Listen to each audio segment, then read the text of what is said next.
It is Sunday, January 17, 2021. We're halfway through the month. More than that, I'm Lights Camera Jackson. Welcome to LCJ Live. Thank you for watching. Hope you're doing well, staying safe and positive. It's a little gray here today in upstate New York, but hope it's still sunny where you are in terms of watching new television shows, films, staying healthy, and enjoying life. I've got Mufasa here with me because today is James Earl Jones' 90th birthday. Happy birthday, James Earl Jones, an icon in cinema. Also, of course, today, Betty White's 99th birthday. Happy birthday, Betty White. Wow, 99 years old. Already saw on Buzzer that they're running a promo where it's a clip from Password Plus, of course, hosted by her late husband, Alan Ludden. And he says, today's Betty White's birthday, and let's bring out a cake. So they have a cake for her. It's a really nice moment. Of course, Buzzer had the Betty White Christmas Marathon, which I watched some of on Christmas and really enjoyed. Betty White 99 and James Earl Jones 90 today. Wow, happy birthday to both of you. Also just saw the news, Phil Spector has died. If you're just joining us, Phil Spector has died at the age of 81. Well, we're coming up. We're going to talk box office. We're going to talk new movies, new shows. Send in your questions, your comments. I can see them right here. I'll read them here on LCJ Live. The Marksman is your number one movie. $3.2 million for the 3-day weekend, closing in on $4 million for the 4-day Martin Luther King Day Jr. weekend. Martin Luther King Jr. weekend. $4 million. That's about what Honest Thief made last October, just 3 months ago. It made about 3.7, closing in on $4 million over that weekend, and now here we are yet again. So Liam Neeson does it again. He brings in that audience. He delivers that audience consistently, even during a pandemic now, with 2 movies. The reports are coming in that a lot of states and cities in the South made up some of the big dollars when it comes to the box office for The Marksman this weekend. A lot of locations in the South, as well as Washington, D.C., and drive-ins in California. That's right, drive-ins in California did really well with The Marksman this weekend. So congrats to The Marksman. I don't love the film. It's all right. It's slightly more entertaining than Honest Thief. But yeah, The Marksman is your number one movie over this holiday weekend, with The Croods and Wonder Woman 1984 each bringing in another $2 million. $2 million. Now, The Croods closing in on $40 million. The first Croods opened to $43 million. I put up on Twitter several weeks ago, will The Croods, a new age in theaters, make as much money as The Croods first one did in its opening weekend? And the answer is, looks like yes. Looks like it's going to do that. Got to get to $43 million in order for that to happen. Now, Wonder Woman 1984 closing in on $35 million. Obviously, a lot less than even what the first Wonder Woman did its opening weekend, with $102 million, I believe, back in 2017. News of the World, another $1.1 million. That's closing in on $9 million. Promising Young Woman, $430,000. It's closing in on $3.3 million total. Can you give us a hint on your Wendy Williams review? Because Shellfish Beach wants to know what I think of Wendy Williams, the movie, because I watched it last night. It's on Lifetime on almost 2 weeks. Saturday, January the 30th at 8 o'clock. I am embargoed until a week from tomorrow, Jan 25, but I will be able to reveal my take on Wendy Williams, the movie. This is a biopic on her life, and then right afterwards they're showing a documentary on her life. I've just seen the biopic so far. I can say it will be a hot topic. You know how she does her hot topics? It will be a hot topic for several days on all radio and television shows. So yeah, Wendy Williams, the movie. I have seen it. It will be what everyone will be talking about in 2 weeks on Lifetime, and I will have my review on the 25th. Yeah, you gotta wait. I'm embargoed, but the folks at Lifetime, I thank them very much for sending me a screener link of that early. Now, another film that came out this weekend was a re-release, and that's The Emperor's New Groove. The Disney animated film, released about 20 years ago, made another $169,000 this weekend with the re-release. It's not a lot of money, but it is a significant time for this movie because just a few days ago we lost Dale Bear, a supervising animator. He was the supervising animator on Yzma, the character from The Emperor's New Groove, as well as so many classic and modern characters in the Disney library. He passed away. Maybe there was even a small percentage of people who love animation who saw the news of that and said, you know what, I'm going to go see the movie in theaters. Why not? Maybe even a very small percentage to make up that $169,000, but still, quite a weekend for this film with this re-release, and unfortunately the passing of Dale Bear. There have been some nice tributes online, including from Walt Disney Animation Studios. If you want to go on Instagram to the Disney Animation Studios page, they have a very nice tribute to supervising animator Dale Bear. So Emperor's New Groove is this week's Disney re-release. Of course, they've been doing a ton of re-releases over the last several months. Santa Claus, Toy Story, Alien a few weeks ago through Fox, Die Hard. A lot of these, Nightmare Before Christmas and Hocus Pocus kind of kicked it off, and they've been doing more pretty much once a week for the last 3-4 months, and this week being the Emperor's New Groove. What's up, Okara Dag 75? Thanks for being here on LCJ Live as we celebrate Betty White's 99th birthday. James Earl Jones turns 90. We talk box office here. We'll see. The Marksman only needs now about $10.5 million to match what Honest Thief made, and we'll see what happens. Drive-ins could really help. Depends on how long this movie's going to stay in theaters. There aren't a lot of wide releases coming out over the next several weeks, so this could do well. This really could. Older moviegoers who want to see Liam Neeson again in another action thriller, this could get close to that $14 million that Honest Thief made. It really could, based on this strong opening weekend. We'll see how much it falls next weekend, but a good start for the film. I've seen another film that I think older movie audiences will go to in a couple weeks, and that is The Little Things. This is Denzel, Rami Malek, Jared Leto, John Lee Hancock director, Warner Brothers releasing this in theaters and on HBO Max on January 29th. I'm going to hold off on my opinions for a little bit, but I think older moviegoers, again, look at the stars who've been out in these movies lately. Kevin Costner, Tom Hanks, Liam Neeson, Denzel Washington.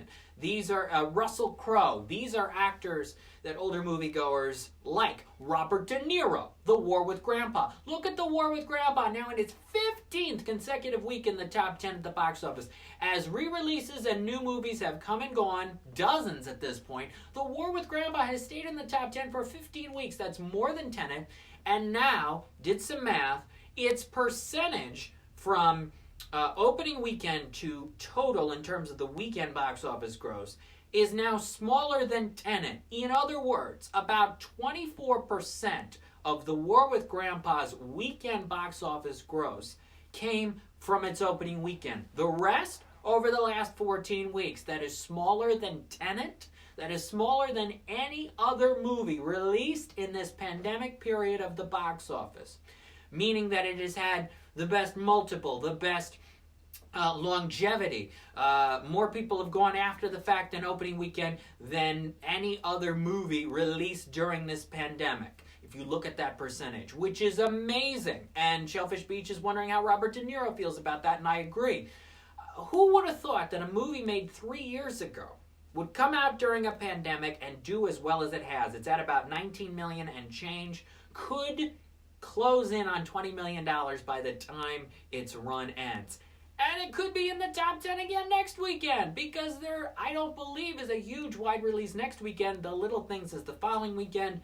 2 weekends after that, on Feb 12, is Judas and the Black Messiah, which is also going to be on HBO Max, Warner Brothers film, and I also saw that the other night. I'll save my opinions on that for a little bit as well. Yeah, it is amazing how The War with Grandpa has done. It really is. One of the big films that's out new this week is The White Tiger. This is on Netflix. I saw this film. I'll have my review and my thoughts on it during the week. But The White Tiger, interesting story to it. Kind of takes a jab at Slumdog Millionaire a little bit. Got to tell you, as big as a fan I am of the game show Who Wants to Be a Millionaire, not a huge fan of the film Slumdog Millionaire. I liked Frost Nixon much more that year. I even liked Benjamin Button more that year. Slumdog Millionaire has this fairy tale wannabe quality aspect to it that I didn't like and fall in love with when I saw it, and still thinking about it today. It has some impactful scenes, but its fairy tale aspect is what The White Tiger kind of takes a jab at a few points during The White Tiger. A few points during this film it does that, which is really interesting and effective. And I'll have more on The White Tiger later this week. I do have a review up on the website now, my first written review in a little bit. It is Nomadland, the Frances McDormand film, which you can see in Imax on January 29th, and then it'll be in wide release and go to more places, and Hulu later in February. I saw it several weeks ago now.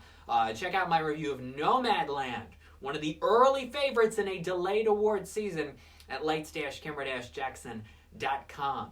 This week, new animationscoop.com Q&A with Adam Peltzman. He's the executive producer of Go Dog Go, which is this new family animated series from the mind of the P.D. Eastman book. Remember the P.D. Eastman book you might have read growing up? Well, it's now a new family animated series on Netflix through DreamWorks, and I talk with Adam about the show. You can go to animationscoop.com for that later this week. On the site now, I have several new Q&As that I've done in the last few days. Check them out on there now. Do you think that Nomadland is worth seeing in IMAX, says Brett Harity. I have put this out on social media before I wrote the review that I like the film, but I watched the film at home, and a lot of people are going to watch it on Hulu. You know, whether you see it at a drive-in, which actually would be cool if you see it at a drive-in, because the whole movie's about traveling around in RVs and campers and going to different places in the outdoors. A drive-in would actually be an interesting place to see the film, even more than an IMAX. With the IMAX, I mean, they didn't shoot the movie in IMAX, right? So it's just going to be a picture that's blown up slightly and maybe enhanced. And when it's not particularly shot in IMAX, I don't always love the added effect of just blowing it up. I watched the film at home off my laptop connected to a TV monitor, and it looked great to me. It's perfectly fine to me. It's not a visual movie where it's like a superhero film or an amazing visual splendor where it's, wow, I gotta see this in the eye, like Gravity. I gotta see this in the IMAX. I gotta experience the visual splendor of it. Chloe Zhao is a scenic, poetic vision to the movie, and you can see that in some of the nighttime sequences and various things, but I don't think it's an absolute necessity that you have to see this movie in IMAX. It may be the first chance you get because it'll be in IMAX first, but I don't think it's an absolute necessity. I do have a rapid review coming tomorrow for The Dig. This is a new film. It's in theaters now, select theaters. It'll be on Netflix on the 29th. I have seen it. I've already put out on social media a couple times that I think this film is worth watching, and I'll tell you why with my rapid review, which should be on the way tomorrow. How about the Buffalo Bills? I went to a Bills-Eagles game at Orchard Park in New York back in 2011, I believe, and it was quite an experience because not only, the game was fun and the tailgating and the parking and that whole area, but a guy ran on the field about second or third quarter, and the cops were trying to chase him down, but it took a little bit of time for the cops to actually get this guy. But I remember he came in from the side, right down the stands, running down. He gets onto the field. A lot of people are cheering. A lot of people are shaking their heads. He gets about halfway onto the field before the cops really start noticing him. And then all of a sudden, it's kind of this runaround in the other part of the field, running around. And then again, finally, after about a minute, 3 or 4 cops get on top of him and handcuff him and take him away. But it was something. So that's one of the memorable experiences I have. Also, if you're ever in Buffalo or Orchard Park, the streets are so narrow, and it's just basically one lane each way for a good portion of it. Was very surprised by that with the traffic going in and leaving it. But yeah, those are some of my memorable experiences. Go Bills, says DJ Rachopo. And yes, it is a funny memory that I have of that. Saw the New York side of the Niagara Falls on that trip as well. Ate at some restaurants and things like that. And yeah, that was a good experience. 2011. I've been to a bunch of Eagles games as well. Trying to think what was a funny experience at one of those Eagles games. Cool experience. I got to see Aaron Andrews one of the last times I was there because Fox was doing the commentating that day. And got to see Jim Cramer and got to be on the Jumbotron taking some of the pictures and some of the statues and all that. Gosh, Doug Peterson going, how about that? Gosh, it's like Project Runway. One day you're in, the next day you're out. That's what happens. It's and people say the movie business is nuts. The sports business, whoa, a lot of crazy things happen in the sports world too. One day you're in, the next day you're out, without question. People get traded all the time, all that. How about the Cleveland Browns being in this? I saw Draft Day. Remember Draft Day, the Kevin Costner movie? Which was, he played the GM of the Browns, who was getting some of the first picks in the NFL draft, and the movie was all about, can I acquire this? Can I do this? Can I move this? Can I have this happen? And in talking with some football experts and family members and friends, a lot of it was completely unbelievable. I still like the movie, because it's a movie, it's all right, but a lot of unbelievable things happen in that film. It was on Fox recently, Draft Day. And they showed it actually about a week after Chadwick Boseman, who's in the film, passed away. So yeah, Draft Day. It was all about the Cleveland Browns being a terrible team, and now here we are with the Cleveland Browns in this. Wow, yeah.